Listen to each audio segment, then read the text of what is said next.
मानव संसाधन विकास मंत्रालय द्वारा राष्ट्रीय शिक्षा नीति 2020 को मंजूरी दे दी गई है। इस शिक्षा नीति में क्या कुछ नए बदलाव किए गए हैं, आपको रिक्रूटमेंट में किस प्रकार से अपने आप को बेहतर साबित करना होगा, रिक्रूटमेंट की प्रोसेस में क्या क्या चेंज होने जा रहे हैं, टेट की परीक्षा में क्या महत्वपूर्ण बदलाव होंगे और ऐसे ही महत्वपूर्ण आपके मन में उठ रहे सभी प्रश्नों का जवाब इस वीडियो में हम लोग देखने की कोशिश करेंगे। तो यदि आप भी शिक्षा जगत से जुड़े हुए हैं तो यह वीडियो आपके लिए बेहद महत्वपूर्ण होने वाला है। नमस्कार दोस्तों, मेरा नाम है नीरज और आप देख रहे हैं करियर बिट यूट्यूब चैनल। अगर आप इस चैनल पर पहली बार विजिट कर रहे हैं तो इसको सब्सक्राइब करते हुए बेल आइकन को प्रेस करना ना भूलें। शुरुआत करेंगे स्कूली शिक्षा से।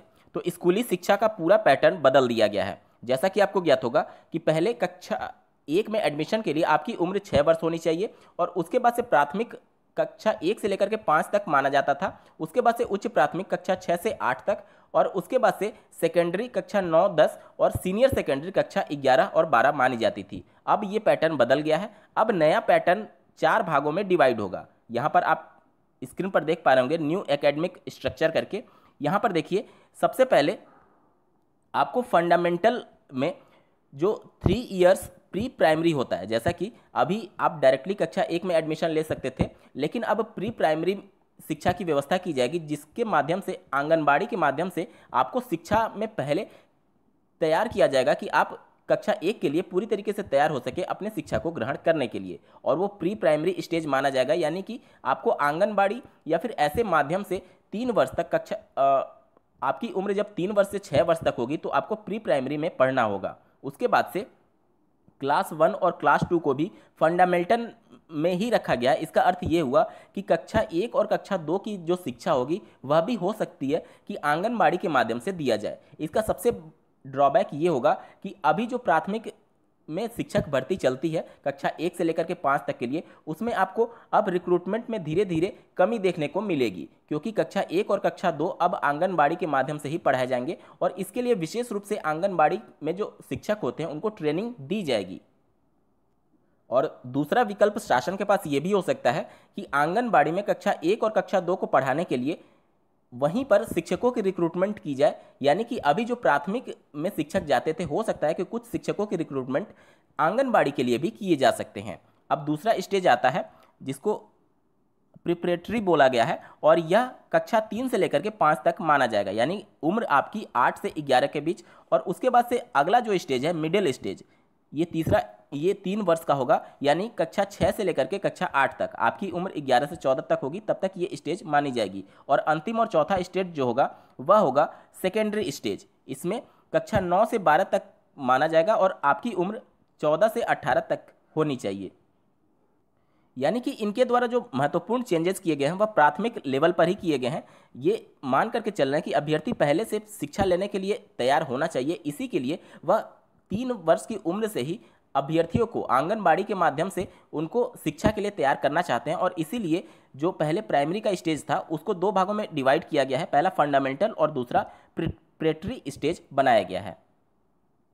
इस राष्ट्रीय शिक्षा नीति में एक बहुत ही महत्वपूर्ण बदलाव करते हुए अब multilingualism and power of language को बढ़ावा दिया गया है। इसका अर्थ ये हुआ कि अभी आप देखेंगे कि आपकी जो शिक्षा थी वह 2 लैंग्वेज पर बेस्ड थी। यानी कि हिंदी और अंग्रेजी आपको अनिवार्य रूप से पढ़ना होता था। आप तीसरा सब्जेक्ट संस्कृत वो एक ऑप्शनल होता था, उसके जगह पे आप दूसरा ड्राइंग जैसे सब्जेक्ट्स भी ले सकते थे। लेकिन अब जो एजुकेशन होगी वह 3 लैंग्वेज पर बेस्ड होगी। यानी हिंदी, अंग्रेजी आपकी जो लोकल लैंग्वेज होगी, आप जिस भी स्टेट से बिलोंग करते होंगे वहाँ की लोकल लैंग्वेज, इंग्लिश, और एक तीसरी फॉरेन लैंग्वेज आपको और भी पढ़ाई जाएगी। और ये जो फॉरेन लैंग्वेज होगी ये Korean, Chinese, Japanese, Thai, French, German, Spanish, पुर्तगाली, रशियन, ये सभी लैंग्वेज आपको सिलेबस में इंक्लूड किया जाएगा। इससे फ़ायदा ये होगा कि जो भी अभ्यर्थी इन लैंग्वेजेस में डिप्लोमा होंगे या फिर इन लैंग्वेज को सीखे होंगे उनके लिए एक बेहतर विकल्प खुलेंगे फिर से शिक्षक बनने के लिए। तो अगर आपके पास इसमें डिप्लोमा है किसी फॉरेन लैंग्वेज में तो आपके लिए अब रास्ते खुलने वाले हैं भविष्य में। अब बात करेंगे रिक्रूटमेंट प्रोसेस की। इसमें भी महत्वपूर्ण बदलाव किया गया है और ये सबसे महत्वपूर्ण बात है कि आप शिक्षक अब कैसे बनेंगे, क्योंकि अभी जो प्रोसेस चलता था उसमें बहुत ही महत्वपूर्ण बदलाव किए गए हैं। चलिए एक एक करके समझते हैं। अभी जो बीएड कोर्स चलता है इसको 3 तरीके का अब बनाया जाएगा। पहला जो अभी ट्रेडिशनल बीएड कोर्स चलता है जिसको आप ग्रेजुएशन के बाद एडमिशन लेते हैं, वो तो चलता रहेगा। उसके बाद से 1 वर्षीय बीएड को भी मान्यता दी गई है, यानी कि अगर आपने पोस्ट ग्रेजुएशन कर रखा है तो आपको 1 वर्ष में ही बीएड की डिग्री दे दी जाएगी। वहीं अगर आप इंटर के बाद बीएड करना चाहते हैं तो आपको 4 वर्षीय इंटीग्रेटेड बीएड कोर्स करना होगा, जिसमें आपको बीएड के साथ साथ बीएससी बीएड या फिर बीए बीएड के माध्यम से आपको बीएससी और बीए की भी डिग्री दी जाएगी, यानी कि आपको 4 वर्ष में ही ग्रेजुएशन के साथ साथ बीएड की भी डिग्री मिल जाएगी। अब टेट का लेवल जो होगा वह बहुत ही ज़्यादा बढ़ने वाला है, क्योंकि ये पहले से जो ड्राफ्ट थे उसमें भी बातें कही गई थी कि टेट का लेवल उस लेवल का नहीं है कि वह टीचर की एलिजिबिलिटी या फिर उसकी क्षमता का पूरी तरीके से आकलन कर पाए। और माननीय सुप्रीम कोर्ट ने टेट वैलिडिटी वाले मैटर की सुनवाई करते हुए भी उत्तर प्रदेश शासन को और पूरा शिक्षा महकमे को उन्होंने यह सुझाव दिया था कि टेट का लेवल बढ़ाया जाए ताकि योग्य शिक्षक निकल करके सामने आए। अब इसी के अनुरूप इस ड्राफ्ट में भी बातें कही गई हैं कि जो टेट का लेवल होगा उसको बहुत ज़्यादा बढ़ाने के लिए सिफारिश की गई है। साथ ही मैंने जो स्कूली शिक्षा से इस वीडियो को शुरुआत की थी उसमें जो 4 स्टेजेस बताए थे, फंडामेंटल, प्रिपरेटरी, मिडिल और सेकेंडरी, चारों स्टेज में अब टेट की परीक्षा पास करना अनिवार्य होगा। यानी कि अभी तक आप देखते होंगे जो टेट की परीक्षा आपके 2 लेवल पर कराई जाती थी, पहला प्राइमरी और दूसरा अपर प्राइमरी। अब आपको टीजीटी जो कक्षा 9 और 10 के लिए होती थी और पीजीटी जो कक्षा 11 और 12 के लिए होती थी, हो सकता है उन परीक्षाओं को भी लिया जाए, लेकिन उससे पहले आपको टेट की परीक्षा भी पास करना अनिवार्य होगा। जिस प्रकार से अभी उत्तर प्रदेश में टेट की परीक्षा के बाद से सुपर टेट कंडक्ट कराया जाता है प्राथमिक या उच्च प्राथमिक की भर्तियों के लिए, अब हो सकता है कि टीजीटी और पीजीटी से पहले आपको उस लेवल का टेट भी परीक्षा पास करना अनिवार्य होगा। और सबसे महत्वपूर्ण बात इसमें यह लिखी गई है, आप देख सकते हैं, to gauge passion and motivation for teaching, a classroom demonstration और interview will become an integral part of teaching teacher hiring at school and school complexes. इसका अर्थ ये हुआ कि टीचर में पढ़ाने के लिए पैशन है या नहीं, वो मोटिवेटेड है या नहीं टीचर बनने के लिए, इसको देखने के लिए एक क्लास डिमॉन्स्ट्रेशन कराया जाएगा, यानी कि एक तरीके से आपका डेमो लिया जाएगा कि आप किस तरीके से शिक्षक बनकर के पढ़ाएंगे। और एक इंटरव्यू का भी प्रावधान किया गया है कि आप जिस दिशा में जा रहे हैं शिक्षक बनने के लिए क्या उस लायक हैं या नहीं। तो ये एक बहुत ही महत्वपूर्ण बात है, क्लास डिमॉन्स्ट्रेशन और इंटरव्यू रखा गया है। हालांकि ये किस लेवल पे रखा गया है इसके बारे में इसमें जानकारी नहीं दी गई है, यानी कि जो प्राथमिक है या फिर जो प्राथमिक से पहले के स्टेजेस हैं, यानी कि आंगनबाड़ी है, क्या उसमें भी इंटरव्यू होंगे, प्राथमिक में होंगे, मिडिल में होंगे या फिर सीधे सेकेंडरी के लिए इंटरव्यू होंगे, ये बातें अभी स्पष्ट नहीं है। लेकिन बहुत ज़्यादा चांसेस हैं कि ये इंटरव्यू और क्लास डेमोन्स्ट्रेशन का प्रोसेस प्राइमरी से ही स्टार्ट किया जाएगा, जिस प्रकार से बातें लिखी गई हैं टेट की परीक्षा के संदर्भ में। दोस्तों, इस इंटरव्यू का बहुत ड्रॉबैक भी देखने को मिल सकता है भविष्य में, क्योंकि आप लोगों ने देखा होगा कि पूरे भारतवर्ष में जो इंटरव्यू खत्म किया गया था ग्रुप डी और तो इसका उद्देश्य यही था कि जो धांधलियां चलती हैं इंटरव्यू में उनको रोका जा सके। अब अगर प्राथमिक लेवल पर अगर इंटरव्यू को इंट्रोड्यूस किया जाता है, निश्चित तौर पर ये एक गलत फैसला हो सकता है सरकार का। आप लोग का क्या कुछ कहना है इसके बारे में कमेंट्स के माध्यम से जरूर बताइएगा, और किस किस माध्यम से इसमें भ्रष्टाचार हो सकता है इसके बारे में भी डिटेल में बताइएगा।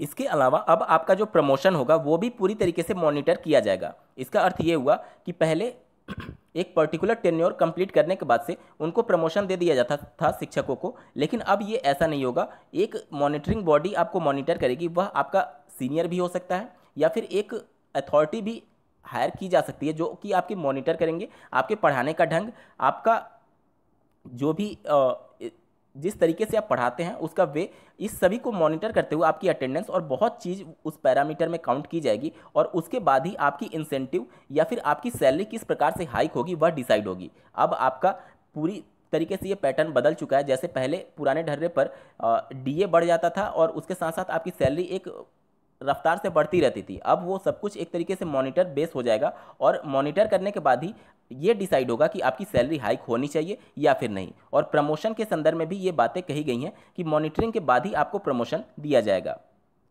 इसके अलावा एक प्रोबेशन पीरियड भी रखा गया है। प्रोबेशन पीरियड आप जब कंप्लीट करेंगे उसके बाद ही परमानेंट टीचर माने जाएंगे। अब प्रोबेशन पीरियड के समय आपकी सैलरी कम होगी या ज़्यादा होगी इसके बारे में नहीं बताया गया है। जनरली ऐसा देखा जाता है कि प्रोबेशन पीरियड में सैलरी एक तरीके से कम ही रखी जाती है। तो अब ये चीज़ें जब उत्तर प्रदेश शासन या फिर किसी भी राज्य के द्वारा नई शिक्षक भर्ती निकाली जाएगी तो उसमें बातें स्पष्ट हो पाएंगी कि प्रोबेशन पीरियड के समय सैलरी कितनी होती है और जब परमानेंट होंगे तो उसके बाद से सैलरी में कितना हाइक होगा।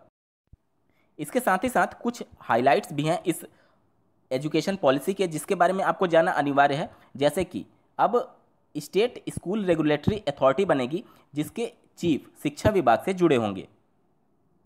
इसके अलावा अभी तक आप जो देखते होंगे कि शिक्षकों को गैर शैक्षिक कार्यों में भी लगाया जाता था, विभिन्न प्रकार की कार्य उनसे कराए जाते थे। अब उन सभी कार्य पर एक तरीके से रोक लगेगी और अब सिर्फ चुनाव में ही शिक्षकों की ड्यूटी लग सकती है। इसके अलावा जो बीएलओ ड्यूटी से शिक्षकों को हटाए जाएंगे और एमडीएम से भी, यानी कि मिड डे मील योजना के तहत जो शिक्षकों को शामिल किया जाता था उनसे भी इन शिक्षकों को हटाने की कोशिश है ताकि पूरा शिक्षकों का शिक्षा पर ही हो। इसके अलावा ट्रांसफर में भी अहम बदलाव किया गया है। अभी जो ट्रांसफर पॉलिसी चलती है उसको पूरी तरीके से बदल दिया गया है और इस नई ट्रांसफर पॉलिसी में आपका ट्रांसफर लगभग बंद हो जाएगा। और अब जब ट्रांसफर होगा तो जब आपका प्रमोशन होगा उसी समय सिर्फ आपकी ट्रांसफर होगी और ट्रांसफर लगभग अब बंद हो जाएगा। राइट टू एजुकेशन जो अभी 6 से लेकर के 14 वर्ष के बालकों के लिए होता है उसको बढ़ा करके अब 6 से लेकर के 18 वर्ष तक के आयु तक के लिए कर दिया जाएगा। और मिड डे मील में एक हेल्दी ब्रेकफास्ट की भी व्यवस्था स्कूलों में की जाएगी। दोस्तों ये थे कुछ महत्वपूर्ण बातें इस नेशनल एजुकेशन पॉलिसी 2020 की। आपको ये पॉलिसी कैसा लगा कमेंट्स के माध्यम से जरूर बताइएगा और कहाँ पर आपको कमी लगी और किसमें क्या कुछ सुधार करना चाहिए इसके बारे में भी आप कमेंट्स के माध्यम से बता सकते हैं। इस वीडियो को देखने के लिए आपका बहुत बहुत धन्यवाद। भगवान करे आपका दिन शुभ हो।